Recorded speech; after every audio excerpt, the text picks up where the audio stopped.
어디서 징그러운 가짜 팔을 내밀어 재수없게 우리 집안 망신을 시켜도 유분수지.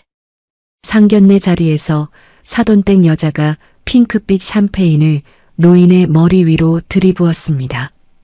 분홍색 술방울이 하얀 머리카락을 타고 흘러내려 낡은 점퍼를 축축하게 적셨어요. 평생 동료를 구하려다 얻은 영광의 상처가 이들에겐 그저 오물보다 못한 취급을 받은 겁니다. 노인은 아무 말 없이 젖은 의수를 닦아냈고 그 모습을 본 딸은 무너져 내리며 오열했습니다. 그러나 예비 사위는 핸드폰 도박 게임에만 몰두하며 낄낄거렸어요. 하지만 방 안의 그 누구도 상상조차 못했습니다. 이 노인이 왜 굳이 수억 원짜리 첨단 의수를 벗어던지고 낡은 의수와 허름한 차림으로 상견례 자리에 왔는지를요.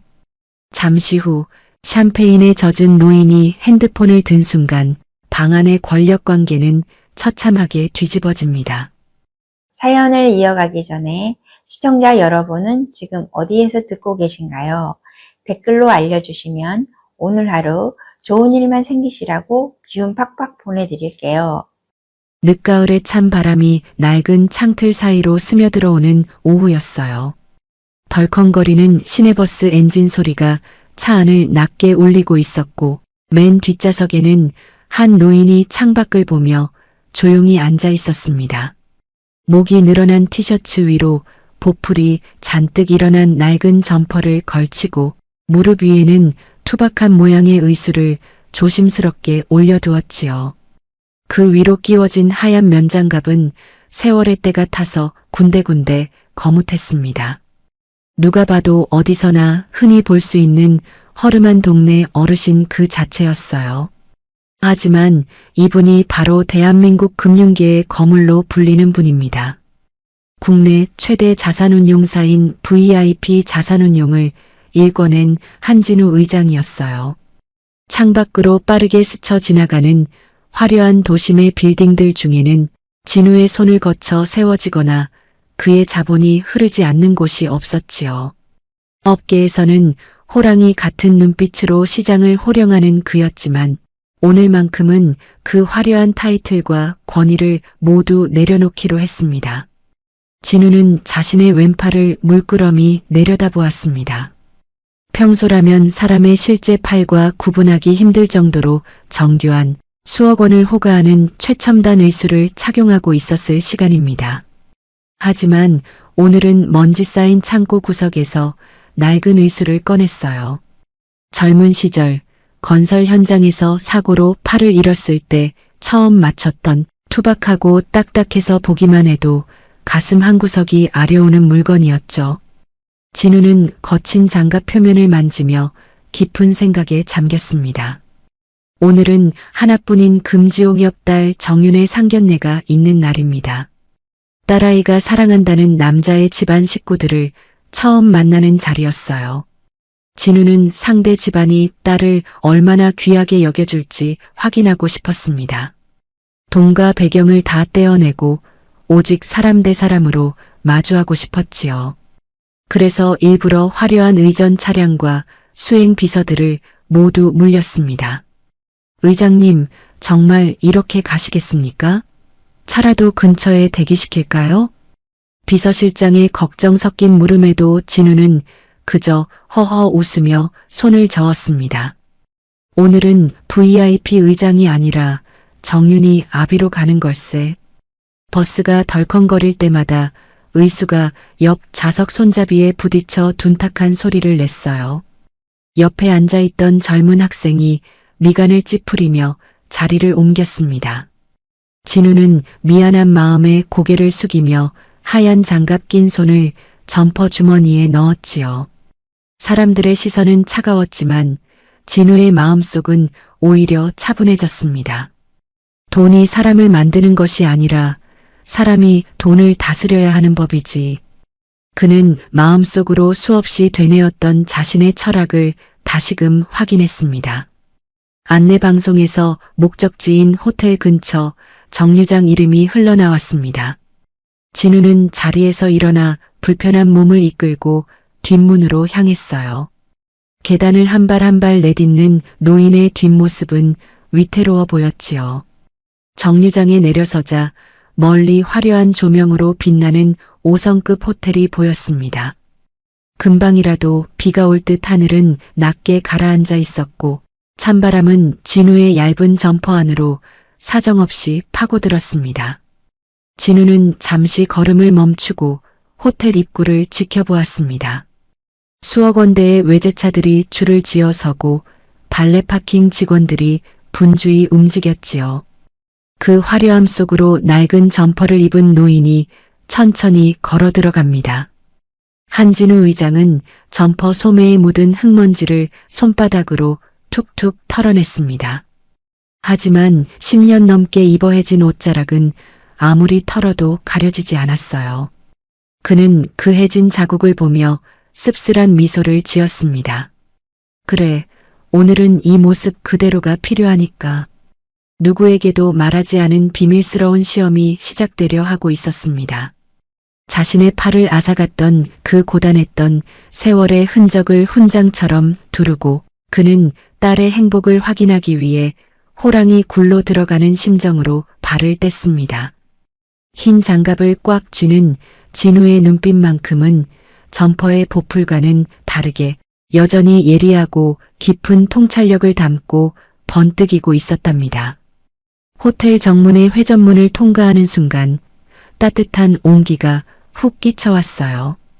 은은한 향수 냄새와 고급스러운 음악이 흐르는 로비에 들어섰지만 진우의 낡은 운동화는 대리석 바닥 위에서 자꾸만 겉도는 기분이 들었습니다.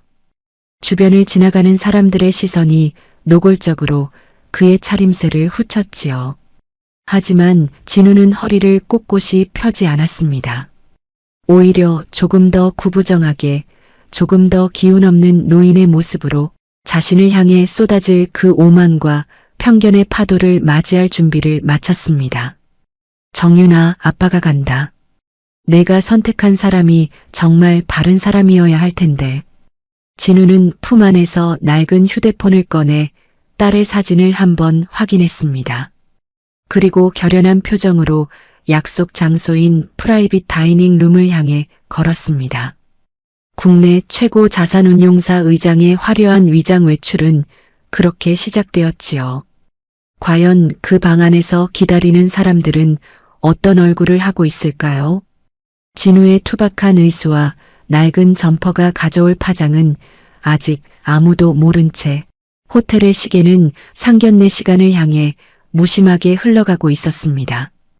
호텔 로비의 높은 천장에서 쏟아지는 화려한 샹들리에 조명이 눈부셨어요. 대리석 바닥은 거울처럼 매끄러워 한진우 의장의 낡은 운동화가 닿을 때마다 쩍쩍 소리가 났지요. 입구에 들어서자마자 호텔 보안 요원과 직원들의 시선이 일제히 한진우를 향해 꽂혔습니다. 보풀이 일어난 점퍼와 때 묻은 하얀 면장갑은 이 화려한 공간과 전혀 어울리지 않았거든요. 진우는 못 들은 척 고개를 숙이고 예약된 연회장으로 향하는 엘리베이터 앞으로 걸음을 옮겼습니다. 그가 버튼을 누르려던 찰나 정장을 빼입은 젊은 직원이 앞을 가로막았어요. 직원의 미간은 이미 불쾌하다는 듯 잔뜩 찌푸려져 있었지요. 어르신, 잠시만요. 여기는 투숙객과 귀빈 전용 엘리베이터입니다. 진우는 당황한 기색을 숨기며 나직하게 대답했습니다. 아, 제가 7층 연회장에 상견례 약속이 있어서요. 좀 늦어서 마음이 급합니다. 하지만 직원은 진우의 하얀 면장갑 낀 손을 훑어보더니 노골적으로 인상을 썼어요. 마치 불결한 오염 물질이라도 본 것처럼 몸을 뒤로 쓱 빼더군요. 상견례요? 어르신, 장난치실 분위기 아닙니다. 여기는 아무나 들어오는 곳이 아니에요. 장난이 아니에요. 한정윤 씨 가족이라고 하면 확인이 될 겁니다. 이름 대셔도 소용없습니다. 행색을 좀 보세요. 다른 손님들 불쾌해하십니다. 직원은 진우가 엘리베이터에 손을 대기도 전에 어깨를 강하게 밀쳐냈습니다. 균형을 잡지 못한 진우의 몸이 뒤로 휘청이며 벽에 부딪혔어요. 투박한 의수가 벽에 닿으며 둔탁한 소리가 났지만 직원은 사과는커녕 턱짓으로 구석을 가리켰습니다. 정 들어가시겠다면 저기 뒤쪽 화물용 엘리베이터를 타시거나 계단을 이용하세요. 짐작 취급을 하시는 건가요? 내가 내 발로 예약된 자리에 가겠다는데. 말씀 참 어렵게 하시네. 좋은 말로 할 때 나가시든가 밑으로 내려가세요. 진우는 씁쓸한 미소를 지으며 자신의 하얀 장갑을 내려다보았습니다. 평생을 일구어온 이 세상이 사람의 겉모습만으로 가치를 매긴다는 사실이 새삼 서글퍼졌지요. 그때 멀리서 구두 소리를 내며 급하게 달려오는 발소리가 들렸습니다. 아빠, 여기서 뭐 하시는 거예요? 한참 기다렸잖아요. 진우의 딸 정윤이었습니다. 화사한 원피스를 입은 정윤은 당황한 표정으로 아버지의 팔을 붙들었어요. 직원은 정윤의 세련된 차림새를 보고는 잠시 주춤하며 눈치를 살폈습니다. 아니, 저기 손님. 이분이 정말 일행이신가요? 제 아버지예요. 지금 저희 아버지한테 뭐라고 하신 거죠? 아, 그게 아니라 행색이 너무. 다른 손님들이 오해하실까봐 제가 안내를. 정윤은 기가 막힌다는 듯 직원을 쏘아붙였습니다. 안내요? 화물 엘리베이터로 가라는 게 안내인가요? 당장 사과하세요. 아니, 저는 위에서 시키는 대로 규칙을 따른 것뿐입니다. 죄송하게 됐네요. 직원의 사과에는 진심이라고는 한 톨도 담겨 있지 않았어요. 오히려 정윤의 뒤에 선 진우를 보며 딸은 멀쩡한데 아버지는 왜 저 모양일까 하는 눈빛을 보냈지요. 진우는 딸의 손을 가만히 잡으며 고개를 저었습니다. 정윤아, 됐다. 나 때문에 너까지 기분 망칠 거 없다. 그냥 가자. 아빠, 속상하게 정말 왜 이러세요? 이 장갑은 또 뭐고 옷은 왜 이걸 입으셨어요? 아버지가 좀 서툴러서 그렇지. 괜찮다. 어서 가자. 사돈 되실 분들 기다리시겠다. 진우는 딸의 부축을 받으며 천천히 발걸음을 옮겼습니다. 엘리베이터 거울에 비친 자신의 모습은 정말 초라하기 그지없었지요. 하지만 진우의 머릿속은 복잡했습니다. 방금 자신을 밀쳐낸 직원의 무례함보다 앞으로 마주할 사돈댁의 시선이 더 걱정되었으니까요. 아빠, 혹시 어디 다치신 건 아니죠? 저 직원이 밀치는 거 다 봤어요. 허허, 이 몸이 어디 쉽게 고장 나겠느냐. 걱정 마라. 오늘 중요한 날인데 아빠가 자꾸 이러시니까 제가 속상해서 그래요. 미안하구나. 그래도 오늘 내가 행복한 게 제일 중요하지 않겠니? 진우는 정윤의 손을 꼭 쥐며 억지 웃음을 지어 보였습니다. 엘리베이터가 7층에 도착하고 문이 열리자 고급스러운 카펫이 깔린 복도가 나타났어요. 정윤은 아버지의 구겨진 점퍼깃을 세심하게 정리해주며 깊은 한숨을 내쉬었습니다. 진우는 다시 한번 하얀 장갑 낀 의수를 점퍼 주머니 깊숙이 찔러 넣었습니다. 그는 문득 이런 생각이 들었어요. 만약 내가 의장 자격으로 이 자리에 왔다면 저 직원이 무릎이라도 꿇었겠지. 하지만 그런 가식적인 존경은 진우에게 아무런 의미가 없었습니다. 진짜 품격은 화려한 옷차림에서 나오는 것이 아니라 사람을 대하는 진심에서 나온다는 것을 그는 알고 있었으니까요. 방문 앞에 서자 진우의 심장이 평소보다 조금 더 빠르게 뛰기 시작했습니다. 과연 저 문 너머에는 어떤 사람들이 자신을 기다리고 있을까요? 딸이 선택한 남자의 부모님은 낡은 점퍼를 입은 자신을 어떤 눈으로 바라볼까요? 진우는 심호흡을 크게 한 번 하고는 정윤에게 고개를 끄덕였습니다. 가자, 들어가서 인사드려야지.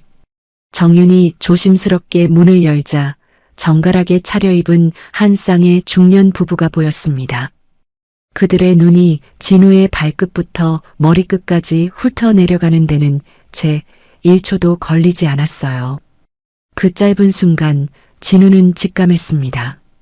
오늘 이 자리가 결코 순탄치 않을 것이라는 사실을 말이지요. 진우는 비굴하지 않게 그러나 아주 낮은 자세로 고개를 숙이며 첫 인사를 건넸습니다. 하얀 장갑을 낀 그의 손이 미세하게 떨리고 있었지만 그의 눈빛은 여전히 상대방의 깊은 곳을 꿰뚫어 보고 있었습니다. 문을 열고 들어선 방 안에는 무거운 정적이 감돌고 있었습니다. 대길건설의 박용태 사장과 그의 아내는 화려한 정장 차림으로 상석에 앉아 있었지요. 진우는 딸 정윤의 안내를 받아 조심스럽게 그들 맞은편 자리에 앉았습니다. 박용태는 진우의 낡은 점퍼와 구겨진 바지를 보며 이미 미간을 잔뜩 찌푸리고 있었어요. 마치 오지 말아야 할 사람이 신성한 자리에 끼어들었다는 듯한 불쾌한 표정이었지요.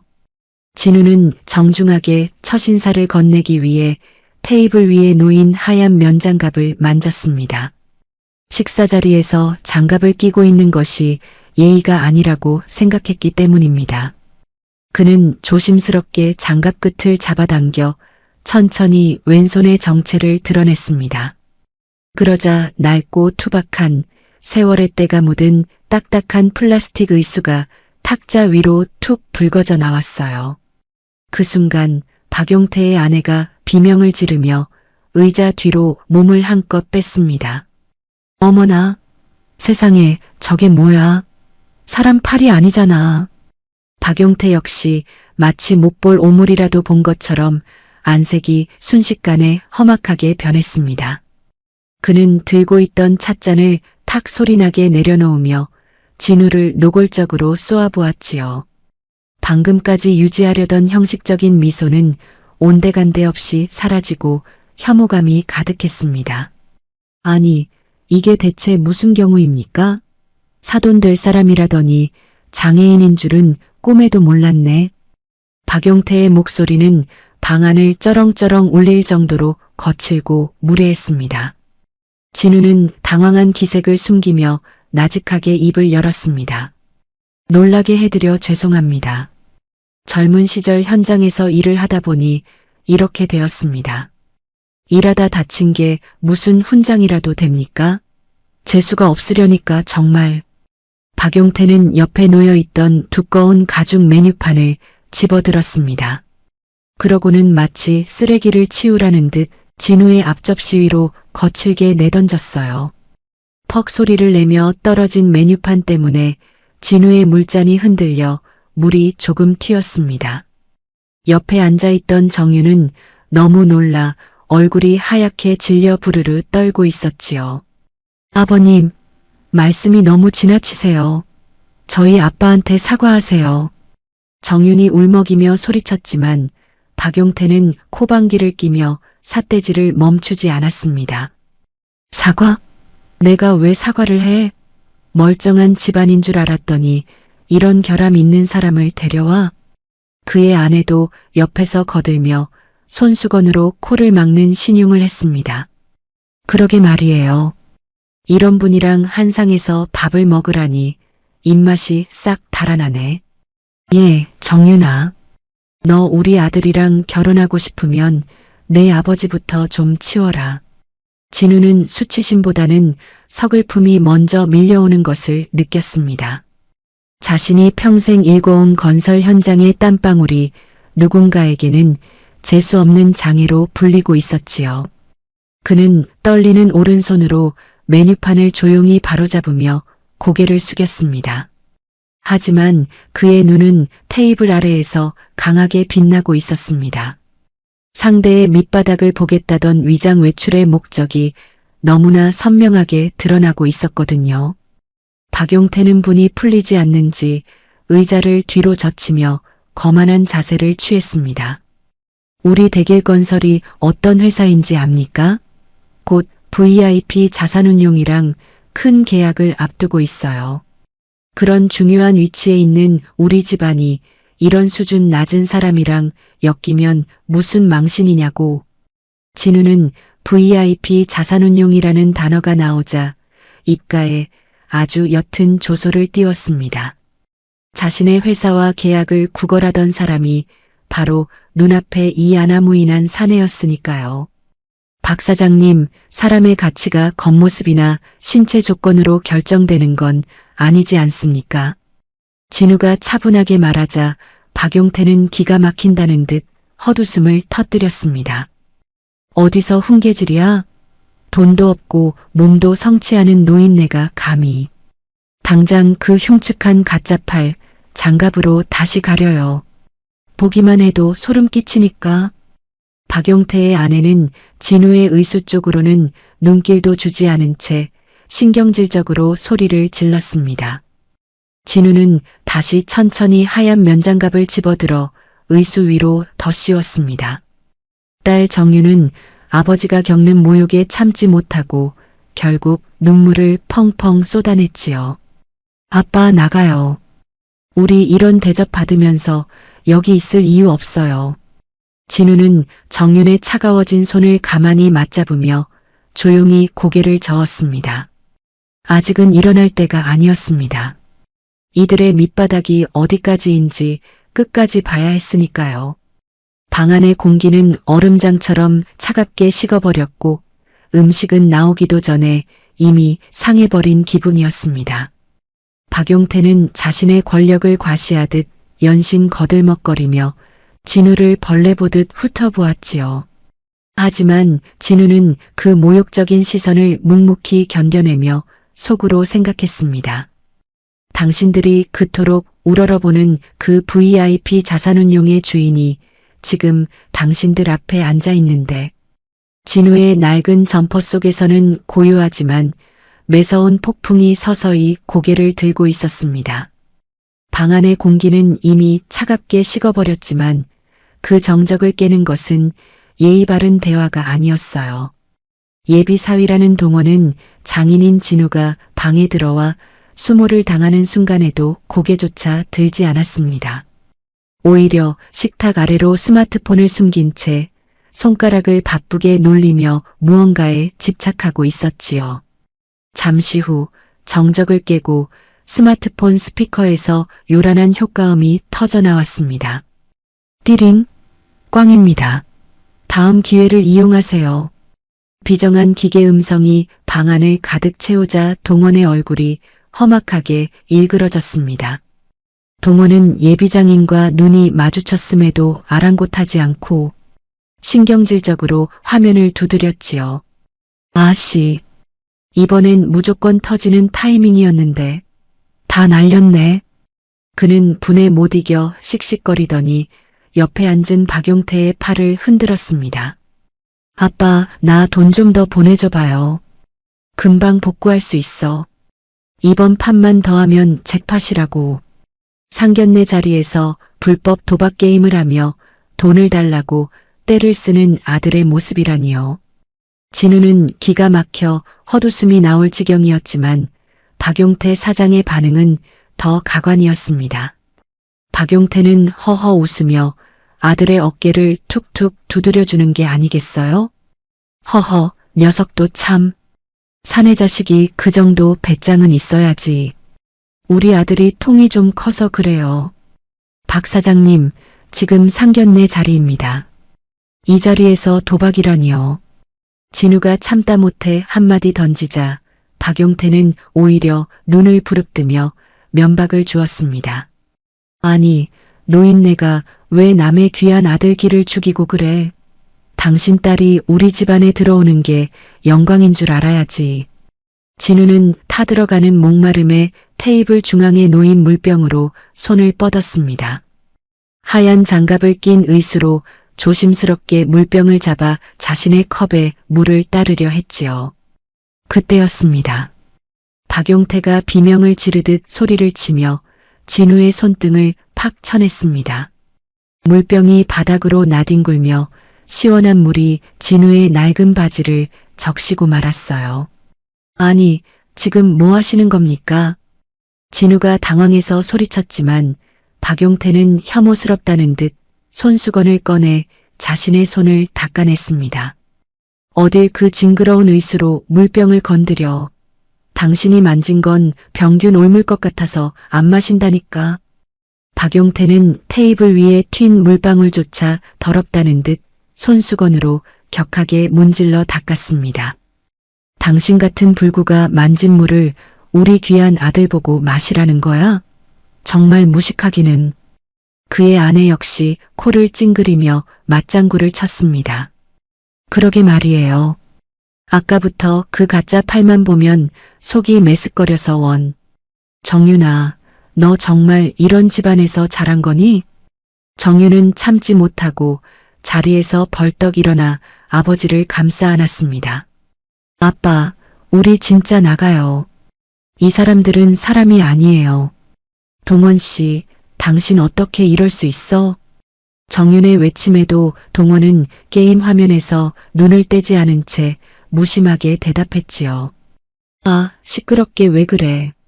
우리 아빠 말이 틀린 거 없잖아. 나중에 우리 회사 들어오려면 장인어른도 처신 잘해야지.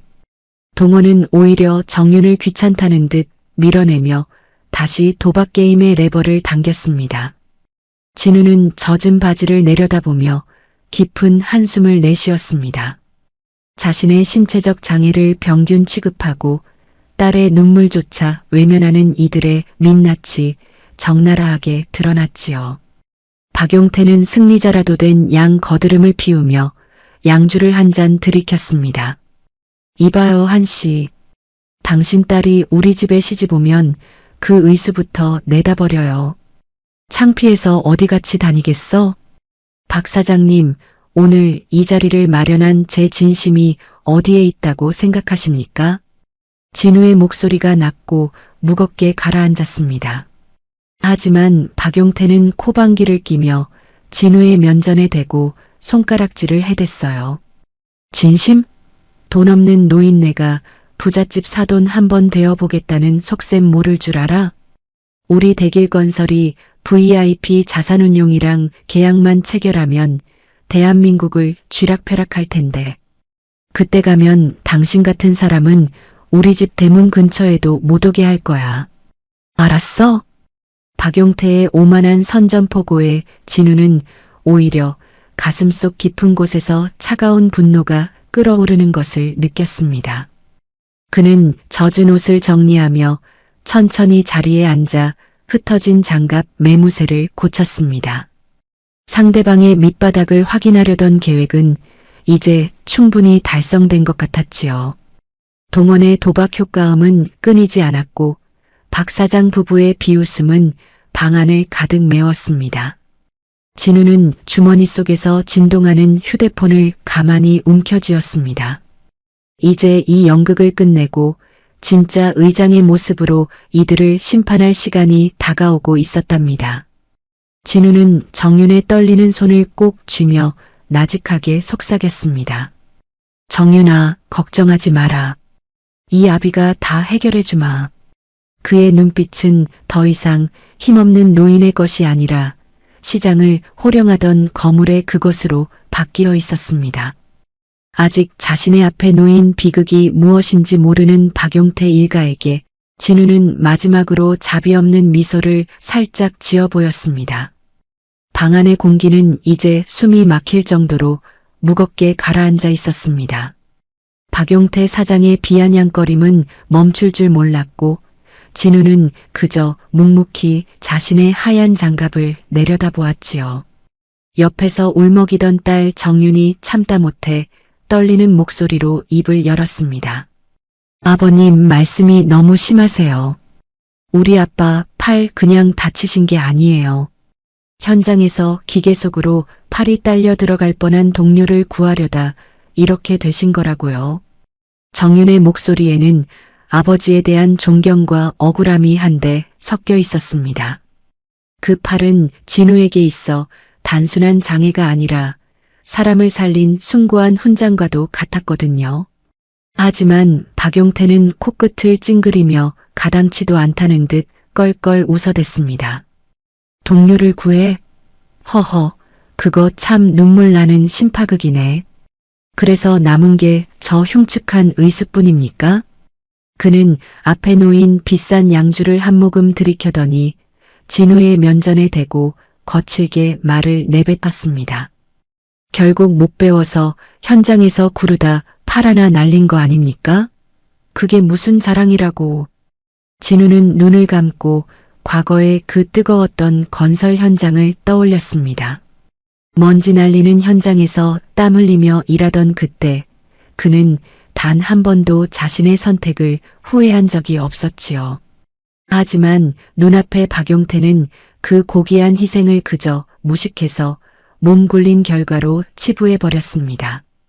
박 사장님, 현장에서 땀 흘려 일하는 사람들이 없으면 당신이 짓는 건물도 없는 법입니다. 진우가 차분하게 대꾸하자 박용태는 기가 막힌다는 듯 식탁을 쾅 내리쳤습니다. 어디서 감히 근본도 없는 노인네가 훈계질이야. 우리 같은 상류층하고 당신은 태생부터 달라. 나 대길건설 박용태야. 그는 연신 자신의 인맥과 재력을 과시하며 진우를 밑바닥 인생이라 조롱했지요. 박용태의 아내 역시 부채질을 하며 거만한 태도로 거들었습니다. 그러게 말이에요. 격이 맞아야 사돈을 맺지. 이런 장애인 집안이랑 엮였다간 우리 집 망신이에요. 그녀는 진우의 낡은 점퍼를 보며 마치 전염병이라도 옮을 것 같은 표정을 지어 보였습니다. 진우는 가슴속 깊은 곳에서 차가운 실소가 터져 나오는 것을 겨우 억눌렀습니다. 자신에게 투자를 구걸하던 대길건설의 사장이 정작 투자자의 얼굴도 모른 채 독서를 뿜어내고 있었으니까요. 동호는 여전히 스마트폰 도박 게임에 빠져 기계적인 효과음을 내보내고 있었습니다. 그 집안 식구들 중 누구 하나 진우를 인간적으로 대우하는 사람은 없었지요. 진우는 이제 확신했습니다. 이 집안에 자신의 소중한 딸을 보낼 수는 없다는 것을요. 그는 주머니 속에서 가만히 휴대폰을 꺼내 비서실장에게 짧은 문자 하나를 보냈습니다. 들어올 준비하게. 박용태는 진우의 그런 행동조차 구질구질한 노인의 뒷수습이라 생각하며 비웃었습니다. 왜 어디 가서 하소연이라도 하게? 아니면 일당이라도 청구할 셈인가? 그의 오만함이 극에 달할수록 진우의 표정은 오히려 평온해져만 갔습니다. 폭풍전야의 고요함처럼 진우의 주위에는 서늘한 기운이 감돌기 시작했지요. 낡은 장갑 속에 감춰진 진우의 오른손이 테이블을 가볍게 톡톡 두드렸습니다. 이제 곧 이 화려한 방 안의 권력 구도가 순식간에 뒤바뀔 시간이 다가오고 있었습니다. 박용태가 그토록 찬양하던 상류층의 품격이 얼마나 허망한 것인지 증명될 차례였지요. 진우는 마지막으로 정윤의 손을 꼭 쥐어주며 안심시켰습니다.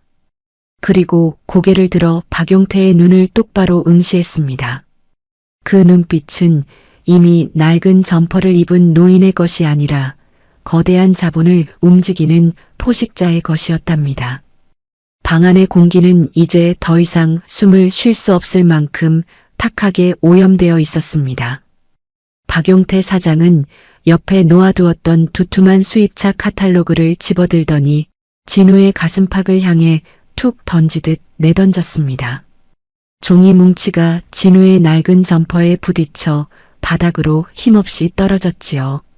그는 비열한 웃음을 흘리며 턱을 치켜들고 진우를 몰아붙이기 시작했습니다. 이봐요, 한씨. 우리 집안 며느리가 되는 게 쉬운 일인 줄 알았어? 이 차 보이지? 우리 아들이 요즘 눈여겨보는 모델이야. 이 정도 성의는 보여야지. 박용태는 손가락으로 카탈로그를 가리키며 고액의 지참금을 대놓고 요구했습니다. 진우가 대답이 없자 그는 다시 한번 진우의 의술을 노골적으로 비하했지요. 그 병신 같은 팔로 딸 뒷바라지나 제대로 했겠어? 어디서 구걸해서 키운 건 아니지? 그 모욕적인 언사에 옆에 있던 정윤이 결국 참았던 울음을 터뜨리며 자리에서 일어났습니다. 어깨를 들썩이며 서럽게 울던 정윤이 박용태를 향해 단호하게 소리쳤어요. 아버님, 정말 너무하세요. 저희 아빠가 어떤 분인지 아시면서 어떻게 그런 말씀을 하세요? 돈 없으면 사람 취급도 안 하시는 거예요? 제발 우리 아빠 모욕하지 마세요. 정윤의 목소리가 방 안을 쩌렁쩌렁 울리자 박용태의 아내가 눈을 가늘게 뜨며 일어났습니다. 어머, 얘 좀 봐. 어디서 천한 집안 딸이 감히 어른한테 소리를 질러.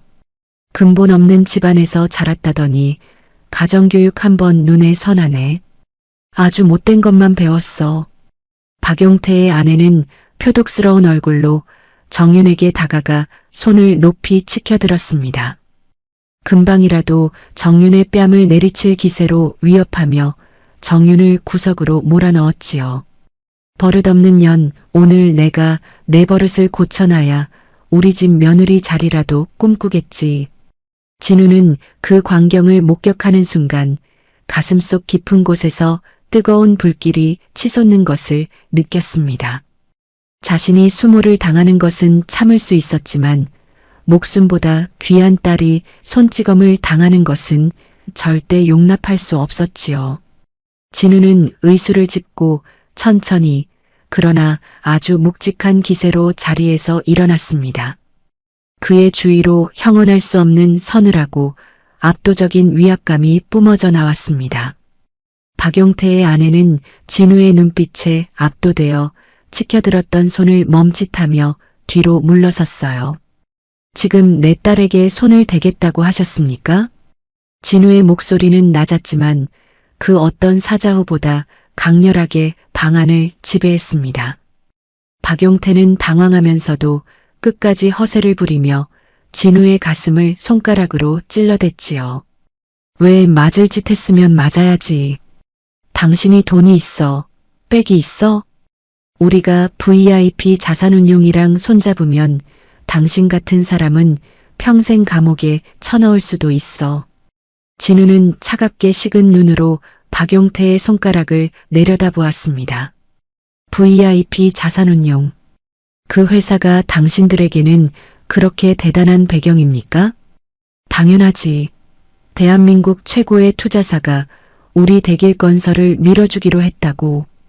박용태의 확신에 찬 목소리에 진우는 씁쓸한 미소를 지으며 고개를 저었습니다. 글쎄요.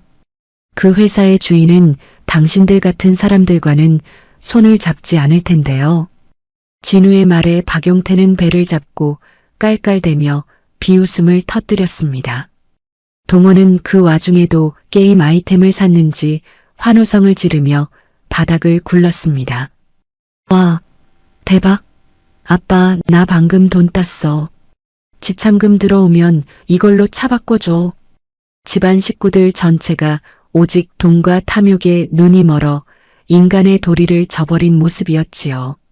진우는 딸의 떨리는 어깨를 감싸 안으며 나직하게 읊조렸습니다. 정윤아, 이제 되었다. 더 이상 이 사람들의 얼굴을 볼 필요는 없겠구나. 진우는 주머니 속의 휴대폰을 가만히 움켜쥐었습니다. 아직 정체를 밝히지는 않았지만 그의 눈빛은 이미 상대를 단칼에 베어낼 검처럼 날카로웠지요. 박 사장, 오늘 당신이 한 행동들 반드시 책임지게 될 겁니다. 진우의 마지막 경고에도 박용태 부부는 코방귀를 끼며 비웃음을 멈추지 않았습니다.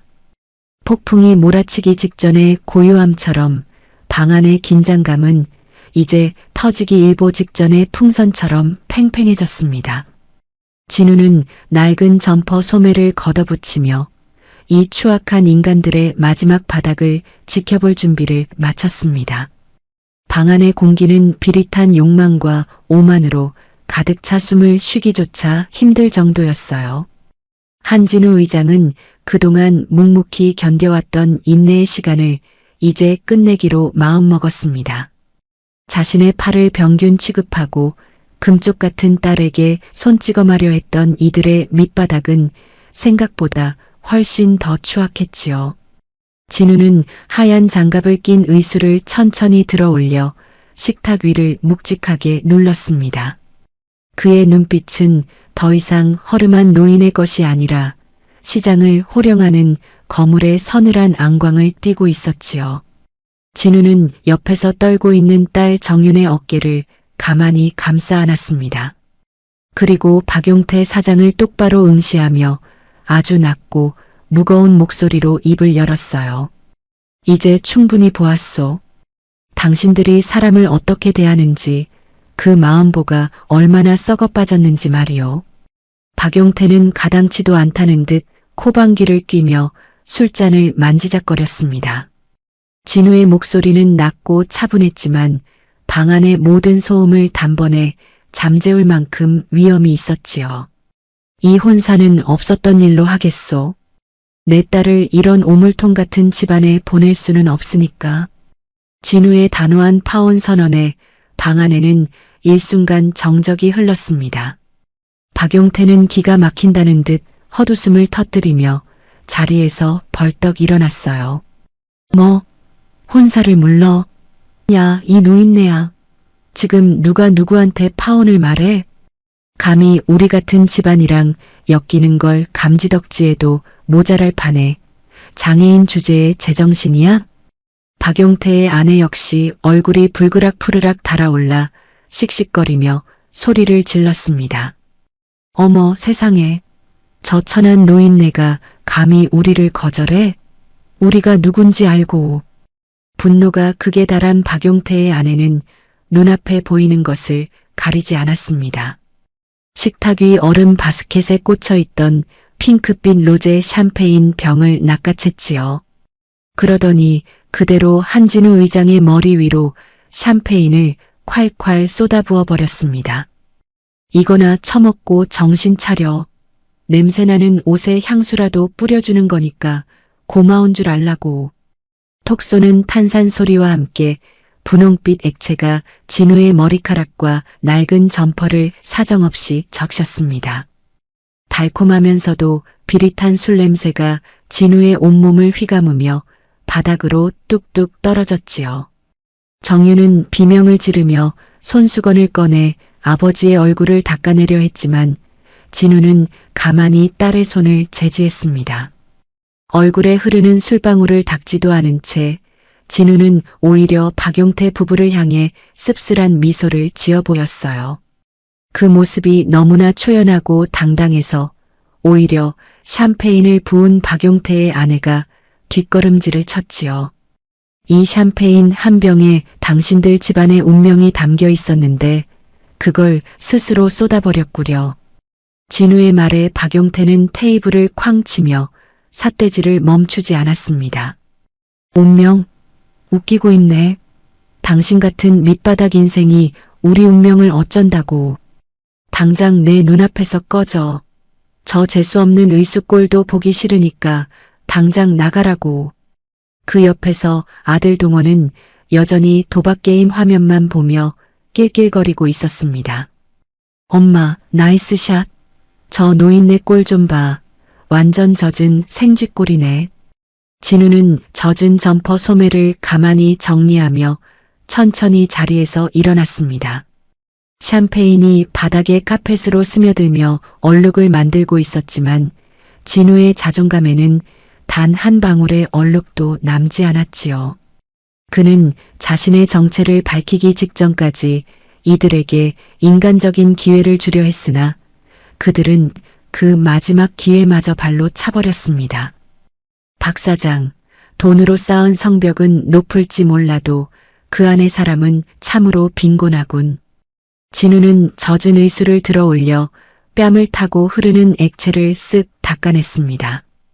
그의 낡은 운동화가 샴페인에 젖어 대리석 바닥에 끈적한 발자국을 남겼지요. 진우는 딸의 손을 잡고 뒤도 돌아보지 않은 채 문을 향해 걸어갔습니다. 이제 잠시 후면 저 오만한 박용태가 피눈물을 흘리며 이 샴페인을 핥아서라도 치우고 싶어 할 순간이 올 테니까요. 분홍빛 샴페인이 뚝뚝 떨어지는 호텔 바닥은 얼음판처럼 미끄러웠어요. 한진우 의장이 젖은 몸을 이끌고 밖으로 향하려다 그만 발을 헛디뎌 중심을 잃고 휘청였습니다. 무거운 의수를 지탱하던 오른팔마저 미끄러운 바닥에 닿으며 진우는 바닥에 주저앉고 말았지요. 그 초라한 모습을 본 박용태 사장은 가소롭다는 듯 낄낄거리며 다가왔습니다. 박용태는 값비싼 구두 끝으로 진우의 투박한 의수를 툭툭 걷어차며 비아냥거렸어요. 아이고, 우리 사돈 어른. 술 한 잔에 몸도 못 가누시네. 그 가짜 팔이 무거워서 그런가? 이봐요, 한씨. 당신 팔처럼 당신 인생도 이제 완전히 부러진 거야. 알겠어? 박용태의 아내와 아들 동원도 그 광경을 보며 손가락질하며 배를 잡고 웃어댔지요. 바닥에 엎드린 진우의 위로 차가운 조롱과 샴페인 냄새가 진동하던 바로 그 순간이었습니다. 쾅! 하고 정적을 깨는 굉음과 함께 룸의 육중한 문이 거칠게 박차고 열렸습니다. 검은 정장을 갖춰 입은 건장한 사내들이 일사불란하게 방 안을 가득 메웠지요. 그 대열의 맨 앞에는 박용태가 그토록 목을 빼고 기다리던 VIP 자산운용의 김 실장이 서 있었습니다. 박용태는 반가운 마음에 바닥에 엎드린 진우는 안중에도 없이 김 실장에게 달려갔어요. 어이구, 김 실장님, 드디어 오셨습니까? 이 난장판은 금방 치울 테니까 걱정 마세요. 하지만 김 실장은 박용태를 쳐다보지도 않은 채 그대로 바닥에 엎드린 진우를 향해 달려갔습니다. 김 실장과 수십 명의 수행원은 일제히 허리를 90도로 꺾으며 우렁찬 목소리로 인사했지요. 의장님, 늦어서 죄송합니다. 몸은 괜찮으십니까? 방 안은 찬물을 끼얹은 듯 순식간에 정적에 휩싸였습니다. 박용태는 내밀었던 손을 허공에 멈춘 채 사색이 되어 입을 벌렸지요. 의장님? 김 실장님, 지금 누구 보고 의장님이라고 하시는 겁니까? 김 실장은 차가운 눈빛으로 박용태를 쏘아보며 단호하게 대답했습니다. 이분이 바로 당신이 그토록 뵙고 싶어 하던 우리 VIP 자산운용의 한진우 의장님이십니다. 진우는 김 실장의 부축을 받으며 천천히 그리고 아주 위엄있게 자리에서 일어났습니다. 샴페인에 젖어 엉망이 된 하얀 장갑을 벗어 던지자 날카롭고 단단한 의수의 본체가 드러났지요. 박용태는 무릎이 꺾이며 그 자리에 풀썩 주저앉아 벌벌 떨기 시작했습니다. 의장님, 제가 죽을 죄를 지었습니다. 정말 꿈에도 몰랐습니다. 조금 전까지 오만방자했던 박용태의 아내와 아들도 얼굴이 하얗게 질려 고개를 들지 못했지요. 진우는 수행원이 건네준 고급 손수건으로 젖은 의수를 천천히 아주 꼼꼼하게 닦아냈습니다. 그 동작 하나하나가 마치 박용태의 목을 죄는 올가미처럼 무겁게 느껴졌어요. 진우는 바닥에 머리를 조아리고 있는 박용태를 내려다보며 나직하게 입을 열었습니다. 박 사장, 내 의수가 징그럽다고 했나? 내 딸이 천한 집안 자식이라고 했고?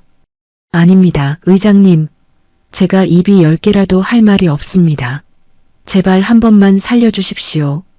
박용태는 자신의 뺨을 수차례 내려치며 비굴하게 용서를 구했습니다. 하지만 진우의 눈빛에는 단 한 방울의 자비도 섞여 있지 않았지요. 당신이 쏟은 건 샴페인이 아니라 대길건설의 마지막 기회였소. 김 실장, 대길건설과의 모든 투자 논의를 백지화하게. 그리고 그동안 진행된 대출건도 전수조사에서 즉시 회수 절차 밟도록. 진우의 명령 한마디에 박용태의 세상은 순식간에 무너져 내렸습니다. 박용태는 진우의 바짓가랑이를 붙잡으려 했지만 경호원들에게 차갑게 끌려나갔습니다. 안 됩니다. 의장님, 회수라니요. 그러면 우리 회사는 망합니다. 처절한 비명이 복도 끝으로 사라질 때까지 진우는 시선을 돌리지 않았습니다. 그는 옆에서 안도의 눈물을 흘리는 딸 정윤의 어깨를 가만히 다독여 주었지요. 정윤아, 이제 정말 다 끝났다. 아빠가 미안하다. 이런 꼴 보게 해서. 진우는 엉망이 된 낡은 점퍼를 벗어 쓰레기통에 미련 없이 던져 넣었습니다. 비록 옷은 적고 몸은 고되었지만 그의 마음만큼은 그 어느 때보다 가볍고 맑았지요. 돈으로 사람의 가치를 매기던 추악한 인간들에게 진정한 품격이 무엇인지 똑똑히 보여주었으니까요. 진우는 딸의 손을 잡고 당당하게 호텔 로비를 걸어 나왔습니다. 밖으로 나오자 늦가을의 차가운 밤 공기가 상쾌하게 얼굴을 스쳤습니다. 호텔 입구에는 수십 대의 최고급 세단이 라이트를 밝히며 진우를 기다리고 있었지요. 진우는 화려한 차에 오르기 전 자신의 의수를 가만히 쓰다듬었습니다. 노동의 가치와 사람의 소중함을 아는 이 투박한 손이야말로 자신을 이 자리에 있게 한 진짜 VIP라는 사실을 그는 다시 한번 가슴에 새겼답니다. 어둠이 깔린 도심 속으로 거물의 차량 행렬이 소리 없이 사라졌습니다.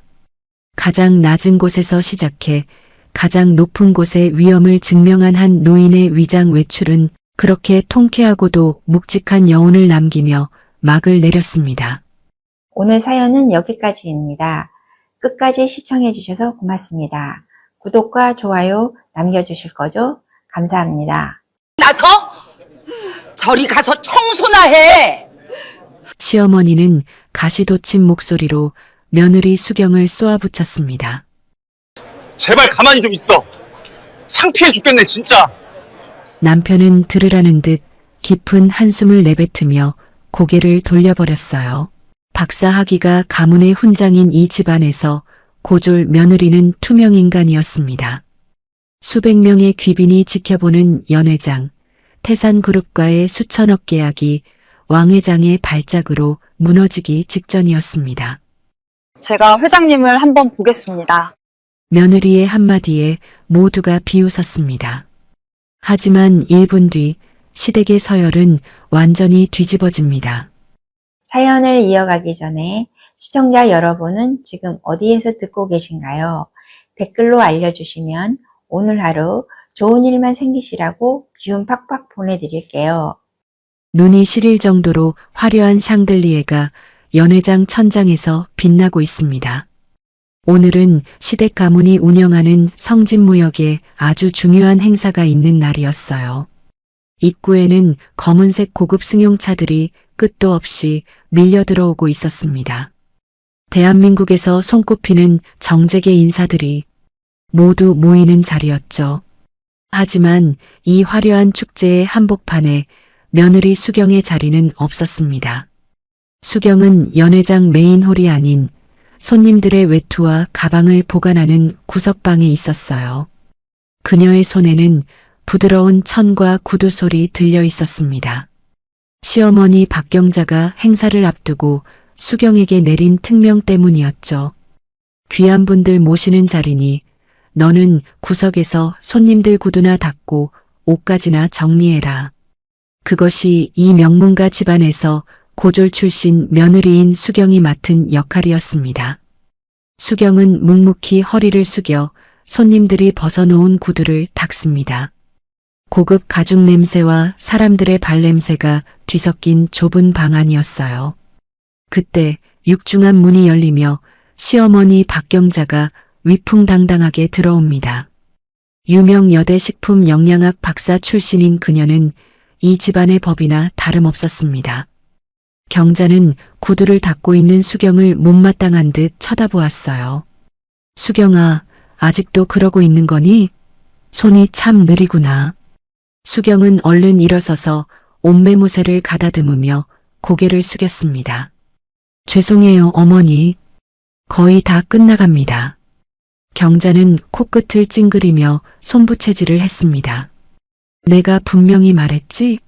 너는 오늘 그림자처럼 숨소리도 내지 말라고 말이야. 오늘 태산그룹 왕 회장님도 오시는 자리인 거 너도 알고 있지? 우리 집안 사활이 걸린 계약이 코앞인데 너 같은 게 보이면 우리 집안에 도움이 안 되잖니? 경자는 수경의 수수한 옷차림을 훑어보며 비릿한 미소를 지었습니다. 수경아, 내가 말하는 메커니즘이라는 단어. 아, 그런 말은 내가 모르겠구나. 미안하구나. 내가 너도 당연히 대학 교육은 받은 줄 알고 무심결에 수준 높은 단어를 썼네. 못 알아들었으면 그냥 지나가렴. 너랑 심도 있는 대화를 기대한 내 잘못이지. 수경은 아무 대꾸도 하지 않고 바닥만 내려다보았습니다. 심장이 따끔거렸지만 이런 무시는 지난 3년간 일상이었으니까요. 사실 수경과 이 집안의 인연은 시작부터가 비극이었습니다. 3년 전 남편 민우는 우연히 만난 수경에게 첫눈에 반했습니다. 수수한 차림이었지만 맑은 눈망울과 차분한 분위기에 마음을 빼앗긴 거였죠. 민우는 죽어도 이 여자 아니면 안 된다며 집안에 수경을 소개했습니다. 하지만 돌아온 건 시부모님의 싸늘한 냉대와 모욕뿐이었습니다. 뭐, 고졸, 민우야, 너 지금 제정신이니? 우리 집안이 어떤 집안인데 어디서 그런 수준 낮은 애를 들여오겠다는 거야. 박경자는 결사반대하며 수경을 문전박대했습니다. 하지만 아들이 단식까지 하며 고집을 꺾지 않자 결국 경자는 독한 조건을 내걸었죠. 좋다. 결혼시켜주마. 대신 조건이 있다. 결혼하는 순간부터 너는 이 집안에서 죽은 사람으로 사는 거다. 아니든 바뀌든 절대 내 모습을 드러내지 마라. 남들 앞에서는 내 아들 비서라고 해. 오로지 집안 구석에서 시집살이에만 전념하며 없는 듯 살겠다면 그때 허락하마. 수경은 민우를 사랑했기에 그 가혹한 조건을 받아들였습니다. 그때는 사랑 하나면 다 견딜 수 있을 줄 알았거든요. 하지만 현실은 생각보다 훨씬 더 잔인했습니다. 경자의 독설은 수경이 아버지를 향할 때 가장 날카로웠습니다. 사람은 모름지기 근본이 투명해야 하는 법이야. 정식 면허도 없이 산속에서 사람을 만졌다는 내 부친 이야기는 참 뭐랄까 원시적이라 흥미롭더구나. 하지만 우리처럼 격식 있는 집안에서는 그런 걸 의술이 아니라 무속에 가깝다고 한단다. 격 떨어지게 어디 가서 내 친정 얘기는 입 밖에도 내지 마라. 알겠니? 수경은 화가 났지만 참아야만 했습니다. 세상이 몰라줘도 아버지의 손은 수많은 생명을 살려낸 고귀한 손이었거든요. 수경은 주머니 속에 든 낡은 의학 수첩을 손끝으로 가만히 만져보았습니다. 아버지가 평생의 노하우를 적어내려간 수경에게는 경전보다 소중한 수첩이었죠. 네, 어머니. 명심하겠습니다. 말씀하신 대로 입 다물고 있겠어요. 경자는 만족스러운 듯 고개를 까닥이며 덧붙였습니다.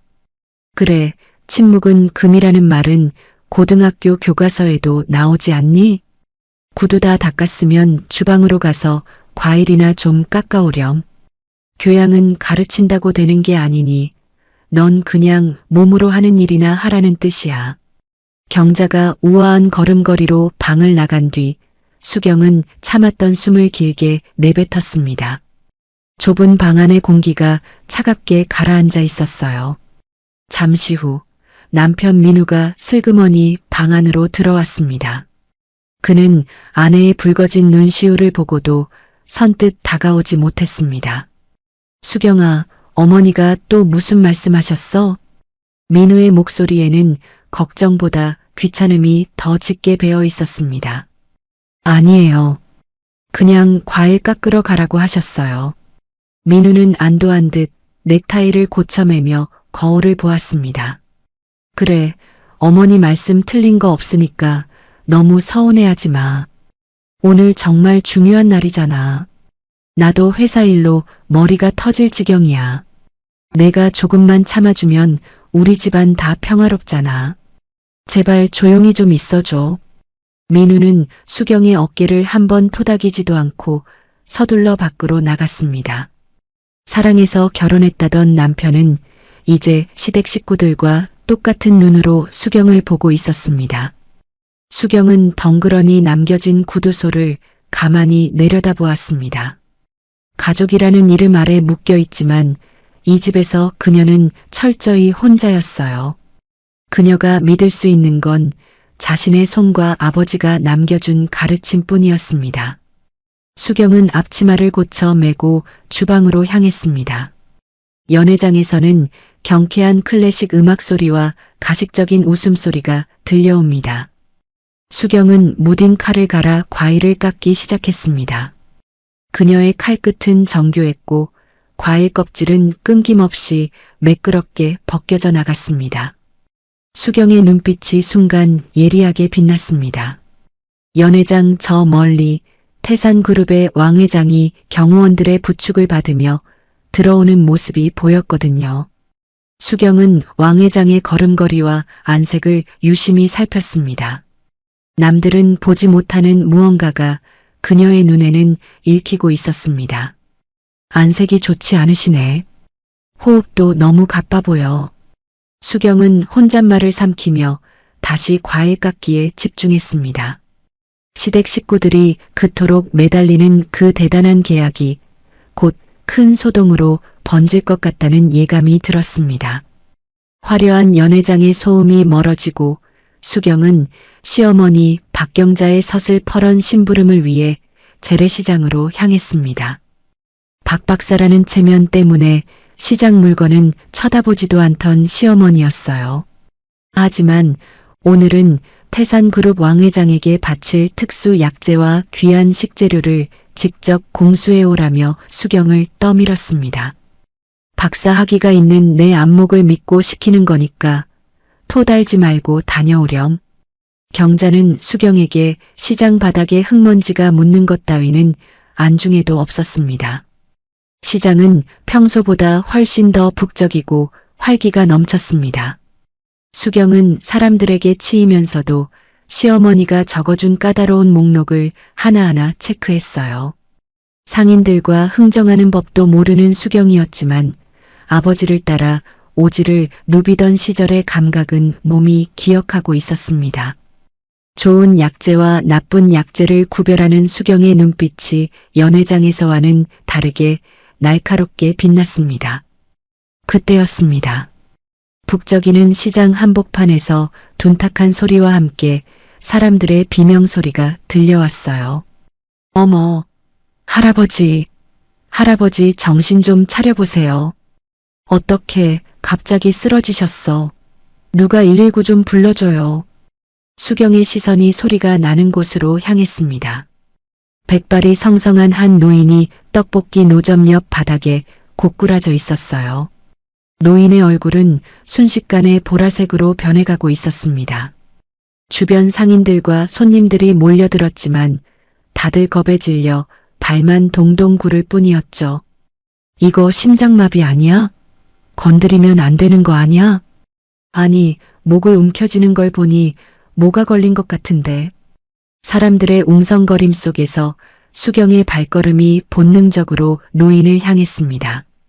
수경의 머릿속에는 평생 보아온 아버지의 손길이 파노라마처럼 스쳐 지나갔어요. 아버지는 늘 말씀하셨습니다. 수경아, 생명의 불꽃이 꺼져갈 때는 망설임이 가장 큰 적이란다. 눈으로 보지 말고 몸이 보내는 소리를 들어야 해. 수경은 망설임 없이 노인의 곁으로 다가가 무릎을 꿇었습니다. 시어머니가 입혀준 비싼 외투에 시장 바닥에 구정물이 묻었지만 신경 쓰지 않았어요. 그녀는 노인의 목줄기를 짚어 맥을 확인하고 가슴의 움직임을 살폈습니다. 비켜주세요. 잠시만 길 좀 터주세요. 조용하기만 하던 수경의 목소리에 전에 없던 힘이 실렸습니다.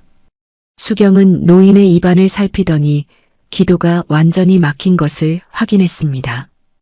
음식물이 목에 걸려 숨기를 막고 있었던 것이었어요. 골든타임은 길어야 4분. 노인의 눈동자가 뒤로 넘어가기 시작했습니다. 수경은 노인을 뒤에서 안아 들어 올리는 대신 특정한 혈자리를 찾아냈습니다.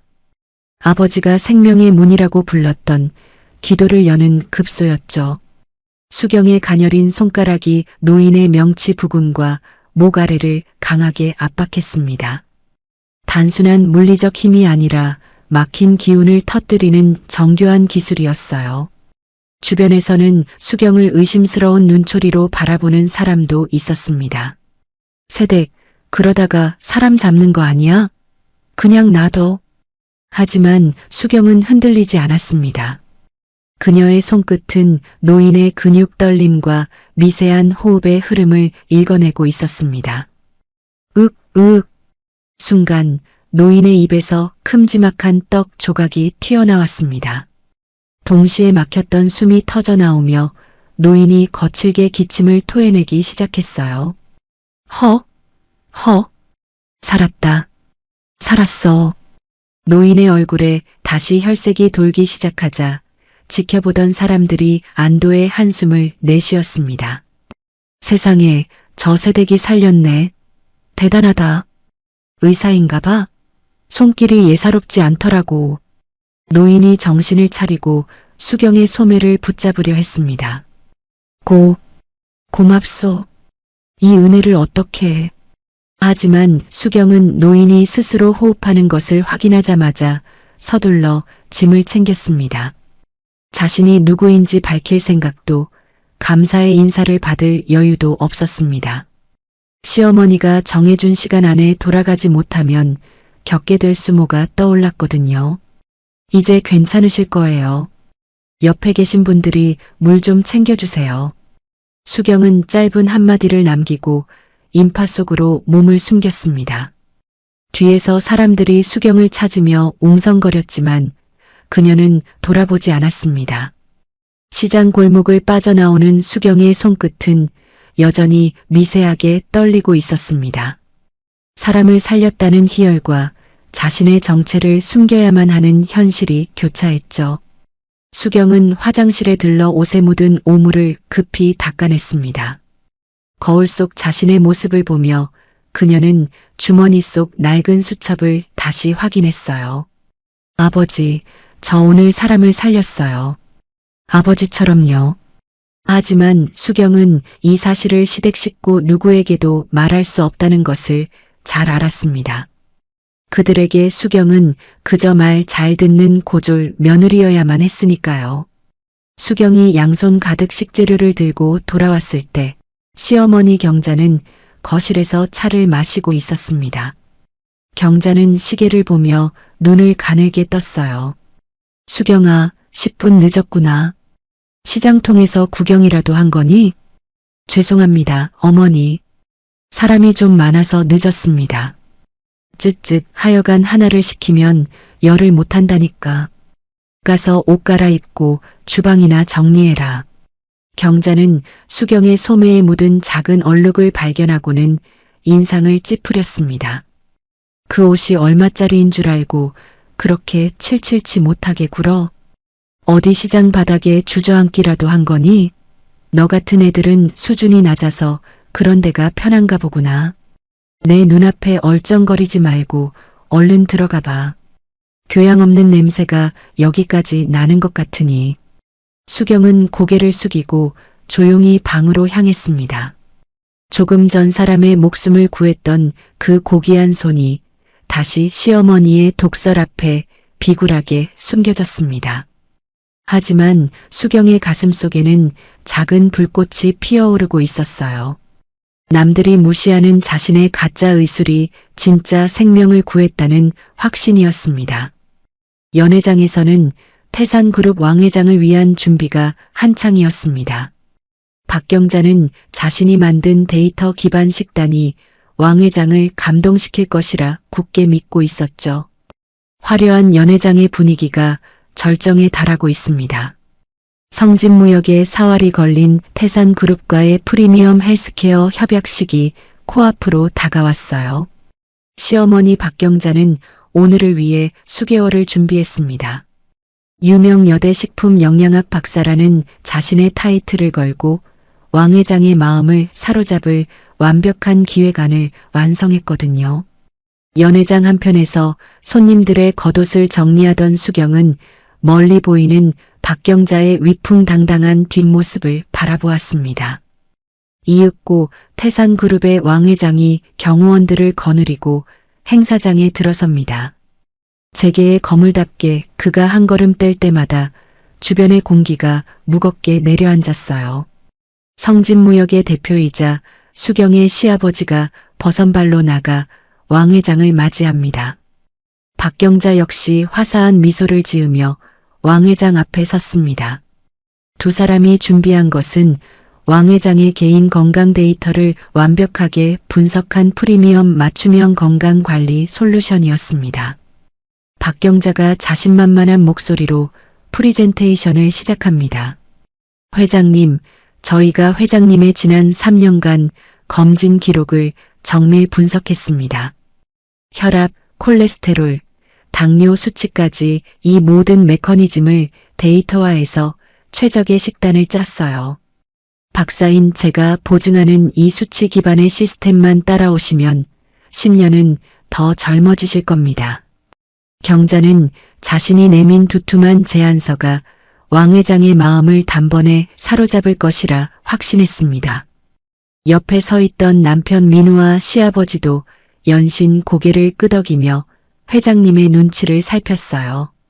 하지만 제안서를 넘겨보던 왕 회장의 미간이 점점 심하게 일그러지기 시작했습니다. 차갑게 식어가는 분위기를 감지하지 못한 경자는 계속해서 숫자 섞인 설명들을 늘어놓았어요. 이 알고리즘에 따르면 회장님께 지금 가장 필요한 건 저염식과 그만해. 왕 회장의 천둥 같은 호통이 연 회장에 울려 퍼졌습니다. 순간 음악 소리마저 멎고 모든 사람의 시선이 한 곳으로 쏠렸어요. 왕 회장은 손에 들고 있던 제안서를 바닥으로 내팽개쳤습니다. 종이들이 사방으로 흩날리며 경자의 발치에 떨어졌습니다. 회장님? 갑자기 왜 이러시는지 제가 설명한 데이터에 무슨 문제라도.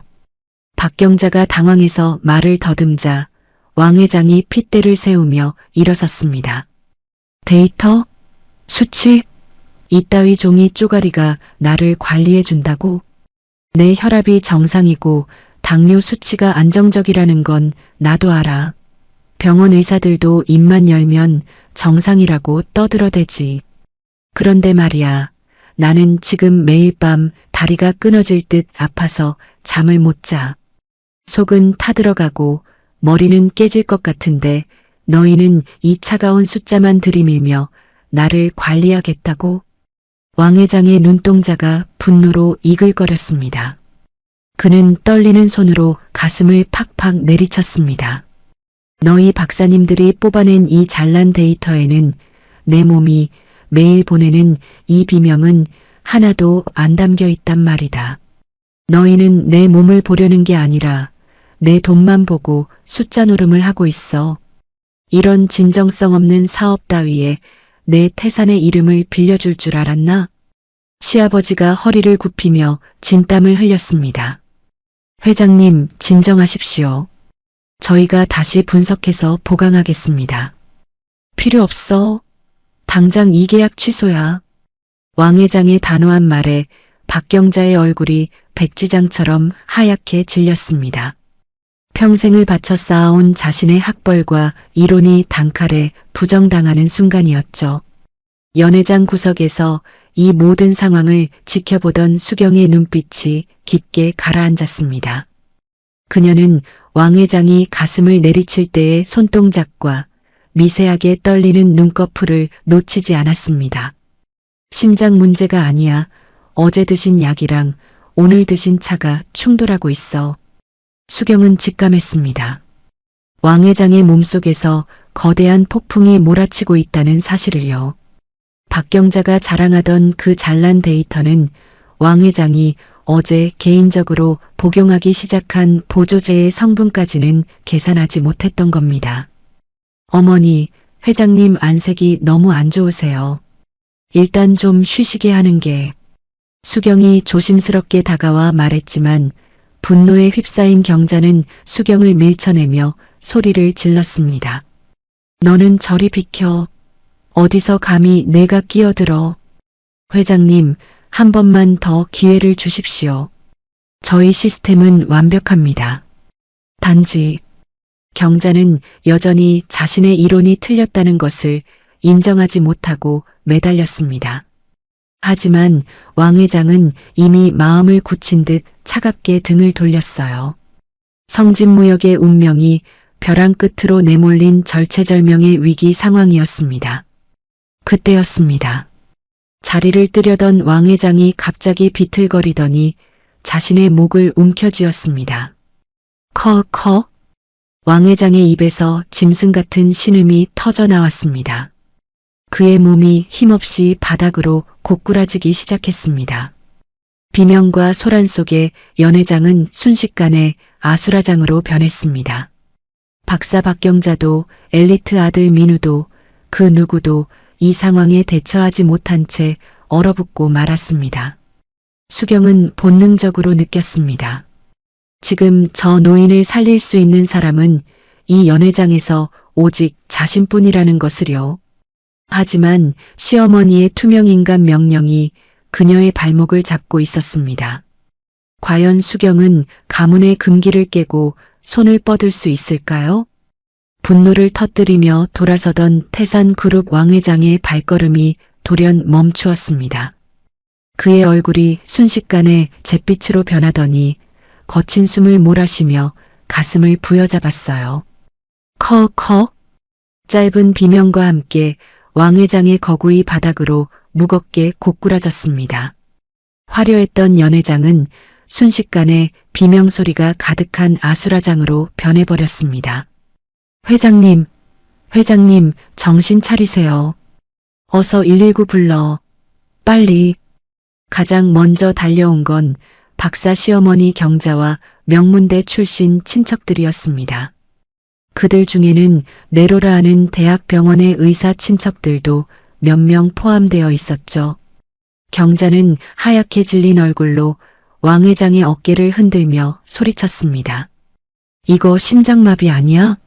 심근경색인 것 같아. 어서 심폐소생술해. 의사 친척 중 한 명이 다급하게 왕 회장의 셔츠를 풀어헤치며 소리쳤습니다. 맥박이 너무 약합니다. 전형적인 급성 심정지 증상이에요. 빨리 자동 심장 충격기 가져오고 흉부 압박부터 시작해. 하지만 구석에서 이 광경을 지켜보던 수경의 눈은 달랐습니다. 수경은 왕 회장의 입가에 고인 미세한 거품과 경련하는 손가락 끝의 방향을 보았어요. 심장마비라면 나타나지 않을 특유의 눈 떨림도 놓치지 않았습니다. 수경은 아버지가 생전에 강조하셨던 약물 상충의 증상임을 단번에 직감했습니다. 아니야, 심장이 문제가 아니야. 이건 쇼크야. 어제 복용하신 약과 오늘 연회장에서 드신 차의 성분이 몸 안에서 충돌하고 있어. 심폐소생술을 한답시고 가슴을 압박하면 오히려 기도가 막혀 상황이 악화될 게 뻔했습니다. 수경은 자신도 모르게 인파를 해치고 왕 회장 곁으로 달려나갔습니다. 잠시만요. 멈추세요. 지금 가슴 압박하시면 안 됩니다. 수경의 외침에 압박을 준비하던 의사 친척과 경자가 일제히 고개를 들었습니다. 경자는 수경을 발견하자마자 눈을 부릅뜨며 소리를 질렀어요. 너 뭐야? 내가 여기가 어디라고 나서니? 어머니, 회장님 심장마비 아니에요. 약물 부작용에 의한 아나필락시스 쇼크입니다. 지금 당장 기도를 확보하고 혈자리를 눌러서 도끼를 빼야 해요. 안 그러면 골든타임 놓쳐요. 수경의 절박한 외침에도 경자의 안색은 더욱 험악해질 뿐이었습니다. 경자는 바닥에 무릎을 꿇으려던 수경의 앞을 가로막으며 손을 휘둘렀습니다. 날카로운 마찰음이 연회장에 울려 퍼졌습니다. 수경의 고개가 옆으로 돌아갔고 뺨 위로 붉은 손자국이 선명하게 올라왔어요. 이 천한 것이 어디서 감히 손을 대려고 해. 박사학위 가진 의사들이 여기 줄을 서 있는데 고졸인 내가 뭘 안다고 입을 놀리니? 내 그 무속인 같은 아버지 밑에서 배운 잡기술로 사람 잡을 일 있어? 옆에 있던 남편 민우도 수경의 팔을 거칠게 잡아 끌며 윽박질렀습니다. 수경아, 제발 좀 가만히 있어. 너 미쳤어? 여기가 어느 자린 줄 알고 이래. 어머니 말씀 안 들려?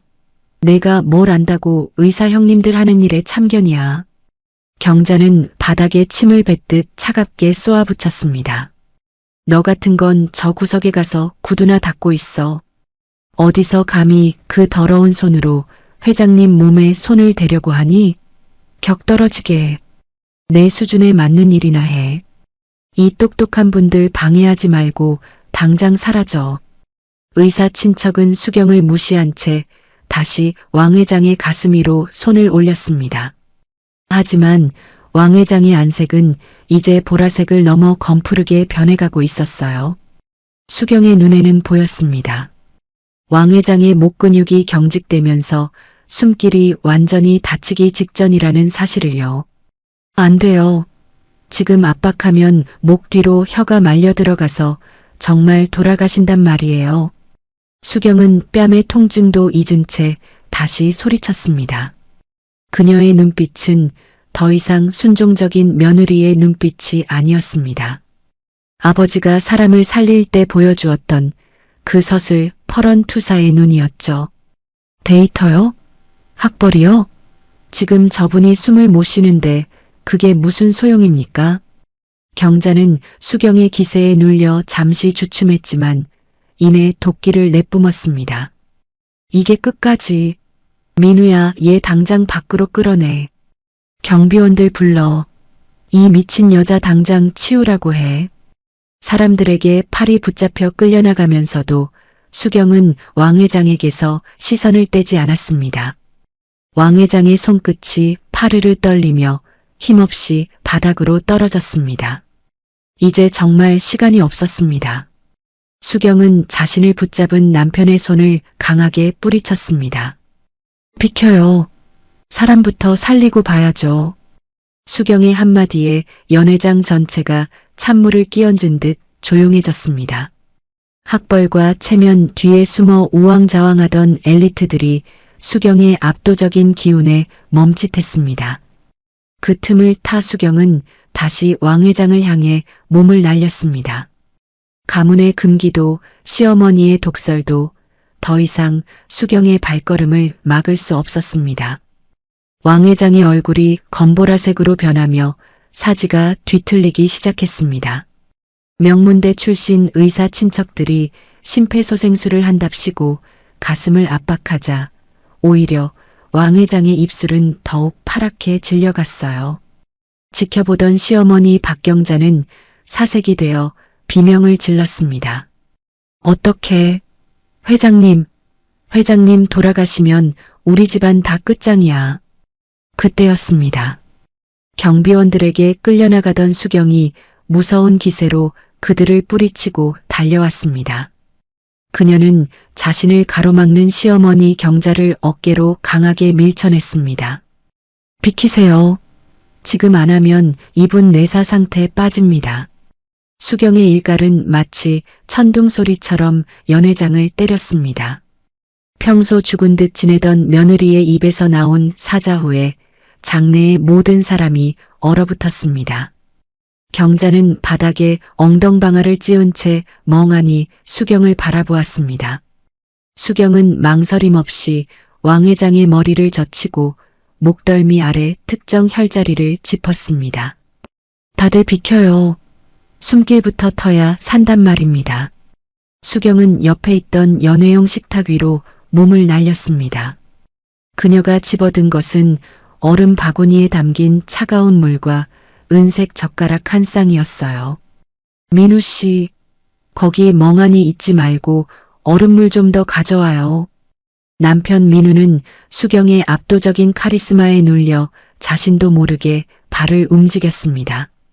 수경은 얼음물을 왕 회장의 뒷덜미와 인중에 뿌리며 신진대사를 강제로 일깨웠습니다. 그리고는 젓가락 끝으로 왕 회장의 손톱 끝 10선혈을 주저없이 찔렀습니다. 검붉은 피가 솟구치자 주변에서 비명이 터져나왔습니다. 어머, 지금 뭐 하는 거야? 사람을 찌르다니. 이 피가 안 돌면 심장이 터져나간단 말이에요. 수경의 손길은 정광석화 같았습니다. 그녀는 왕 회장의 가슴 중앙을 압박하는 대신 쇄골 아래와 겨드랑이 쪽 림프를 정교한 지압법으로 파고들었습니다. 아버지가 도끼를 빼내는 길이라고 가르쳐준 바로 그곳이었죠. 수경의 이마에 굵은 땀방울이 맺혔고 그녀의 손끝에서는 보이지 않는 기운이 요동치고 있었습니다. 회장님, 들리세요? 제 목소리 들리시면 숨을 크게 내뱉으세요. 어서요. 수경은 왕 회장의 턱을 고정하고 젓가락을 이용해 혀가 뒤로 말리는 것을 막았습니다. 학벌과 데이터만 따지던 의사들은 감히 상상도 못할 야전의 의술이었어요. 시간이 멈춘 듯한 고요함 속에 1분이 지났습니다. 수경은 포기하지 않고 왕 회장의 가슴팍을 강하게 쓸어내렸습니다. 제발, 제발 일어나세요. 순간 벼락 맞은 듯 왕 회장의 몸이 크게 들썩였습니다. 막혔던 숨통이 터지며 왕 회장이 거친 호흡을 몰아쉬기 시작했습니다. 검푸르던 안색에 서서히 붉은 혈색이 돌기 시작했고 감겼던 눈꺼풀이 파르르 떨리며 떠졌습니다. 왕 회장은 초점 없는 눈으로 허공을 응시하다가 자신을 붙잡고 있는 수경과 눈이 마주쳤습니다. 여기가 어디요? 왕 회장의 쉰 목소리가 들리자 연 회장은 거대한 함성으로 뒤덮였습니다. 구급차가 도착하기도 전 죽음의 문턱까지 갔던 재계의 거물이 기적적으로 살아 돌아온 순간이었죠. 수경은 그제야 긴장이 풀린 듯 바닥에 주저앉았습니다. 그녀의 손은 여전히 노인의 맥을 짚은 채 떨리고 있었습니다. 박경자는 이 믿기지 않는 광경을 보며 입을 다물지 못했습니다. 자신이 그토록 무시하던 고졸 며느리가 명문대 의사들도 못한 일을 단 5분 만에 해낸 것이니까요. 경자는 수경의 붉게 부어오른 뺨을 보며 온몸을 떨었습니다. 그녀가 평생 믿어왔던 학벌의 성벽에 거대한 균열이 가기 시작한 순간이었습니다. 왕 회장은 경호원들의 부축을 받으며 겨우 몸을 일으켰습니다. 그는 자신을 살려낸 젊은 여자의 얼굴을 뚫어지게 쳐다보았습니다. 데이터에는 없던 생명의 소리를 들어준 유일한 사람. 왕 회장의 눈빛에는 경외심과 함께 묘한 흥미가 서려 있었습니다. 자네 이름이 뭔가? 수경은 대답 대신 고개를 깊게 숙였습니다. 다시 예의 그 조용하고 투명한 며느리로 돌아가려는 듯이 말이죠. 하지만 이미 주사위는 던져졌습니다. 연 회장의 모든 카메라는 이제 시어머니 박경자가 아닌 며느리 이수경을 향하고 있었습니다. 기적적으로 숨을 터뜨린 왕 회장은 한동안 거칠게 숨을 몰아쉬었습니다. 연 회장은 찬물을 끼얹은 듯 정적이 흘렀고 시어머니 박경자는 넋이 나간 듯 바닥에 주저앉아 있었어요. 정신을 차린 왕 회장이 수행 비서들의 부축을 거절하며 천천히 몸을 일으켰습니다.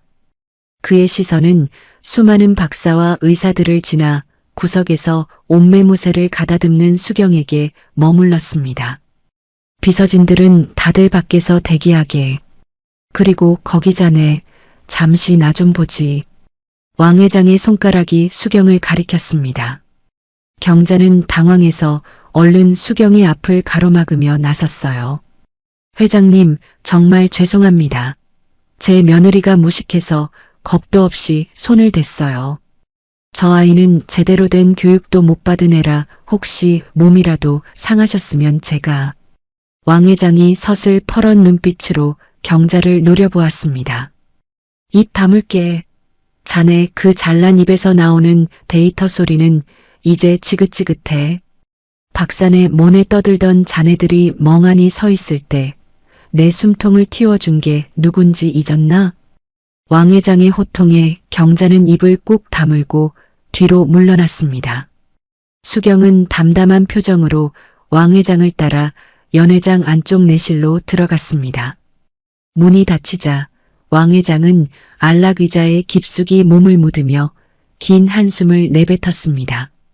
자네 아까 내가 심장마비가 아니라고 했지? 그걸 어떻게 알았나? 수경은 왕 회장의 눈을 피하지 않고 차분하게 대답했습니다. 회장님의 안색이 창백한 게 아니라 붉은 반점이 섞인 보라색이었어요. 심장이 멈춘 게 아니라 몸 안의 기운이 밖으로 나오지 못해 터지기 직전의 모습이었거든요. 무엇보다 회장님 몸에서 풍기는 미세한 약초 냄새가 오늘 드신 차와 맞지 않았습니다. 왕 회장은 눈을 크게 뜨며 수경을 뚫어지게 쳐다보았습니다. 그는 떨리는 손으로 자신의 가슴팍을 가리켰습니다. 자네 말이 맞네. 사실 내가 요즘 밤마다 다리가 타들어가는 통증 때문에 아무도 모르게 지인이 준 민간 약재를 다려먹고 있었지. 내 주치의도 저 잘난 박사들도 내 수치만 보고 정상이라며 고기 식단만 들이밀더군. 내 몸이 매일 밤 통증으로 울부짖는 소리는 아무도 듣지 않았어. 그런데 자네는 왕 회장의 목소리가 미세하게 떨렸습니다. 그는 평생 돈과 명예를 가졌지만 정작 자신의 아픔을 알아봐준 사람은 없었거든요. 자네는 내 숨소리 하나로 내 속이 타들어가는 걸 알아챘어. 그게 의술이지. 수경은 조용히 다가가 왕 회장의 손목을 다시 한번 짚었습니다. 회장님, 시댁에서 준비한 제안서는 몇 가지 수정사항이 있어요. 데이터는 거짓말을 안 하지만 사람의 몸은 기계가 아닙니다. 지금 드시는 약재는 혈류를 강하게 만드는데 오늘 제공된 식단은 피를 탁하게 하는 단백질 위주였어요. 이 둘이 충돌해서 혈관이 비명을 지른 겁니다. 그래서 쇼크가 온 거예요. 왕 회장은 무릎을 탁 치며 감탄했습니다. 그랬구만. 내 몸이 왜 이렇게 무거웠는지 이제야 알겠어. 자네 시댁 식구들은 그저 내 돈만 보고 숫자 노름을 했지만 자네는 내 몸을 봤어. 수경은 주머니에서 작은 수첩을 꺼내 무언가를 적어 왕 회장에게 건넸습니다. 이건 제가 아버님께 배운 처방입니다. 약재를 끊으실 필요는 없어요. 다만 이 약초들을 함께 다려 드시면 지금 느끼시는 통증은 사흘 안에 잡힐 겁니다. 시댁의 제안서도 이 약물 궁합을 보완하면 완벽해질 거예요. 왕 회장은 수경이 건넨 쪽지를 소중하게 품에 넣었습니다. 그는 자리에서 일어나 수경에게 가볍게 고개를 숙였습니다. 재계의 거물이 이름 없는 고졸 며느리에게 진심 어린 예우를 표한 것이었죠. 고맙네. 자네 덕분에 내가 오늘 목숨도 구하고 진짜 사람을 만났어. 이 은혜는 내가 반드시 갚겠네. 자네 시댁 식구들 이제 나를 좀 무서워해야 할 거야. 내실 문이 열리고 왕 회장과 수경이 밖으로 나왔습니다. 밖에서 전전긍긍하며 기다리던 박경자와 민우가 달려왔어요. 경자는 수경을 획 밀쳐내며 왕 회장의 안색을 살폈습니다. 회장님, 좀 어떠세요? 이 아이가 혹시 무례한 짓이라도. 왕 회장은 경자의 손을 거칠게 뿌리치며 차갑게 쏘아붙였습니다. 박 박사, 자네는 앞으로 내 건강관리니 뭐니 하는 소리 입 밖에도 내지 말게. 자네 그 잘난 박사 하기보다 이 사람의 손끝 하나가 내 목숨을 살렸어. 내일부터 모든 협상은 자네가 아니라 이 사람 이수경과 진행하겠네. 연회장에 모인 사람들의 입이 떡 벌어졌습니다. 경자의 얼굴은 흑빛으로 변했고 남편 민우는 믿기지 않는 듯 수경을 쳐다보았습니다. 수경은 여전히 아무 말 없이 고개를 숙이고 있었지만 그녀의 존재감은 이미 연회장 전체를 압도하고 있었습니다. 그림자처럼 살라던 시댁의 명령이 왕 회장의 선포 한마디에 산산조각이 나는 순간이었습니다. 왕 회장과의 독대 이후 수경은 시댁의 운명이 걸린 제안서를 전면 수정했습니다. 숫자로만 가득했던 종이 위에 왕 회장의 실제 통증을 잡고 약물 궁합을 맞춘 진짜 의술이 입혀졌어요. 다음 날 오전 성진무역의 접견실에는 팽팽한 긴장감이 감돌았습니다. 시어머니 박경자와 시아버지 그리고 남편 민우는 마른 침을 삼키며 왕 회장의 입술만 바라보았죠. 왕 회장은 수경이 수정한 제안서를 천천히 넘겨보더니 이내 호탕한 웃음을 터뜨렸습니다. 허허, 바로 이거야. 내 몸이 원하던 답이 여기 다 들어있구먼. 왕 회장은 망설임 없이 계약서 마지막 장에 육중한 인장을 찍었습니다. 그 소리는 마치 박경자가 평생 쌓아온 학벌의 성벽이 무너지는 소리처럼 들렸어요. 박경자는 눈을 가늘게 뜨며 억지 미소를 지었습니다. 회장님, 역시 제 데이터 기반 시스템이 마음에 드셨군요. 제가 밤을 새워 보강했거든요. 왕 회장이 서류를 탁 내려놓으며 경자를 차갑게 쏘아보았습니다. 박 박사, 착각하지 말게. 이 계약서에 도장을 찍은 건 자네의 그 잘난 데이터 때문이 아니야. 이 제안서의 핵심인 약물 조절과 식단 보안 이거 자네가 한 거 아니지? 경자의 얼굴이 순간 굳어버렸습니다. 그게 저희 팀원들이 함께 연구해서. 거짓말하지 마. 자네 며느리 이수경이 직접 나를 살리고 고쳐 쓴 내용이라는 거 내가 다 알고 있어. 왕 회장은 자리에 일어나 구석에 서 있는 수경을 향해 걸어갔습니다. 그는 시부모가 보는 앞에서 수경에게 정중하게 허리를 숙였습니다. 이수경, 자네 같은 보배를 곁에 두고도 고졸이라며 구석에서 구두나 닦게 했다니. 정말 무식한 건 학벌 없는 이 사람이 아니라 사람 볼 줄 모르는 자네들이야. 박경자는 수치심에 얼굴이 시뻘겋게 달아올랐습니다. 회장님, 그래도 격이라는 게 있는데 어떻게 저런 천한 기술을 배운 아이와. 천한 기술? 내 목숨을 살린 기술이 천하다면 자네의 그 박사학위는 죽어가는 사람 앞에서 뭘 했나? 왕 회장의 일갈에 경자는 입을 떼지 못하고 부르르 떨었습니다. 왕 회장은 품 안에서 미리 준비한 서류 한 장을 꺼내 수경에게 내밀었습니다. 이수경, 정식으로 제안하겠네. 우리 태산그룹 의료재단의 수석 고문으로 와주게. 연봉 10억에 자네가 원하는 연구는 무엇이든 지원하겠네. 자격증? 그건 내가 만들어서라도 주지. 연봉 10억이라는 말에 남편 민우와 시아버지는 입을 떡 벌렸습니다. 자신들이 무시하던 며느리가 단숨에 제안받은 것이니까요. 박경자는 믿기지 않는다는 듯 비틀거리며 책상을 짚었습니다. 10억요? 회장님, 저 아이는 대학 문턱도 못 가본 고졸입니다. 박 박사, 자네는 아직도 그 종이 쪼가리에 매달려 있구먼. 정말 안쓰러워. 내일부터 수경은 우리 그룹의 귀빈이네. 만약 집에서 조금이라도 구박받는다는 소문이 들리면. 왕 회장의 눈빛이 서슬퍼렇게 빛났습니다. 그날로 성진무역과의 모든 거래는 끊길 줄 알게. 수경은 떨리는 손으로 계약서를 받아들었습니다. 평생을 그림자로 살라던 시댁의 명령이 이제는 그녀를 떠받들어야 하는 족쇄로 변했습니다. 수경은 시어머니 경자를 똑바로 쳐다보았습니다. 예전의 두려움은 온데간데 없고 오직 당당한 실력자의 눈빛뿐이었죠. 어머니, 제가 깎아드린 과일 말고는 제 실력을 못 믿으셨죠? 이제는 그 실력으로 태산그룹 식구들을 살피게 되었네요.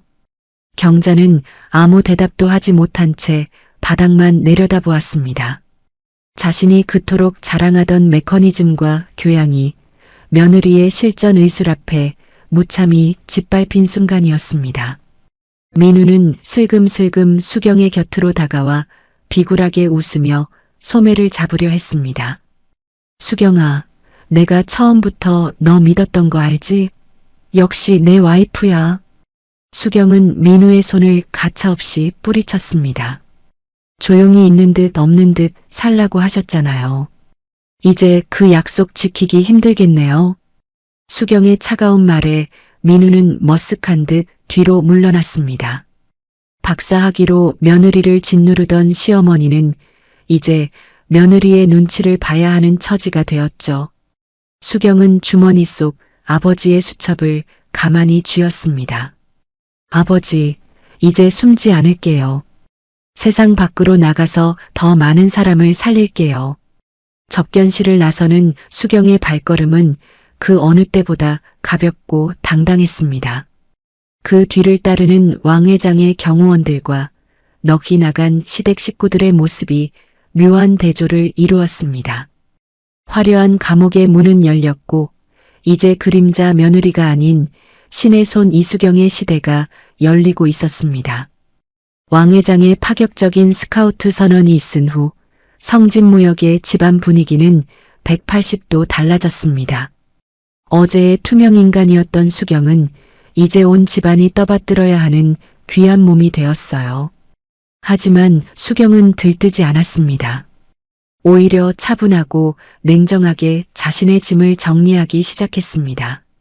마지막 식사 시간, 늘 주방 구석에서 서서 밥을 먹거나 남은 음식을 처리하던 수경이었습니다. 하지만 오늘 수경의 자리는 시어머니 박경자의 맞은편 가장 상석이었어요. 경자는 평생 본 적 없는 굴욕적인 표정으로 수경의 눈치를 살피며 찌개를 떠넣어 줍니다. 수경아, 아니 고모님, 입맛에 맞니? 내가 좋아하는 재료로만 준비했단다.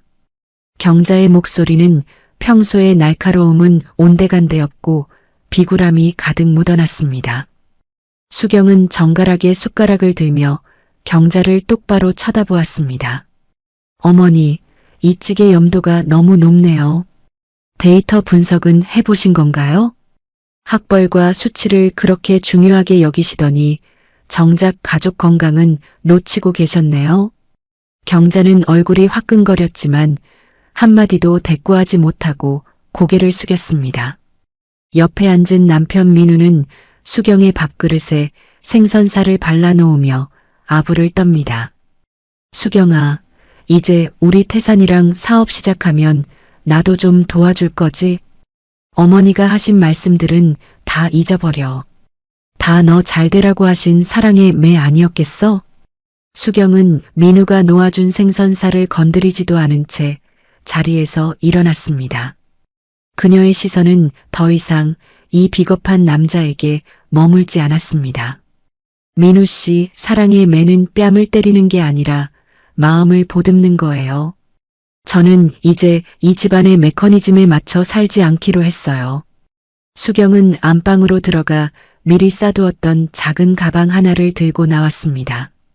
그 안에는 화려한 보석이나 옷가지 대신 낡고 빛바랜 아버지의 의학 수첩이 들어있었습니다. 경자가 사색이 되어 달려와 수경의 팔을 붙잡았습니다. 너 지금 어딜 가겠다는 거니? 왕 회장님 제안도 수락했으면 이 집에 있어야지. 내가 나가면 우리 계약은 어쩌고, 우리 집안 체면은 어쩌란 말이냐. 수경은 경자의 손을 천천히 그러나 단호하게 뿌리쳤습니다.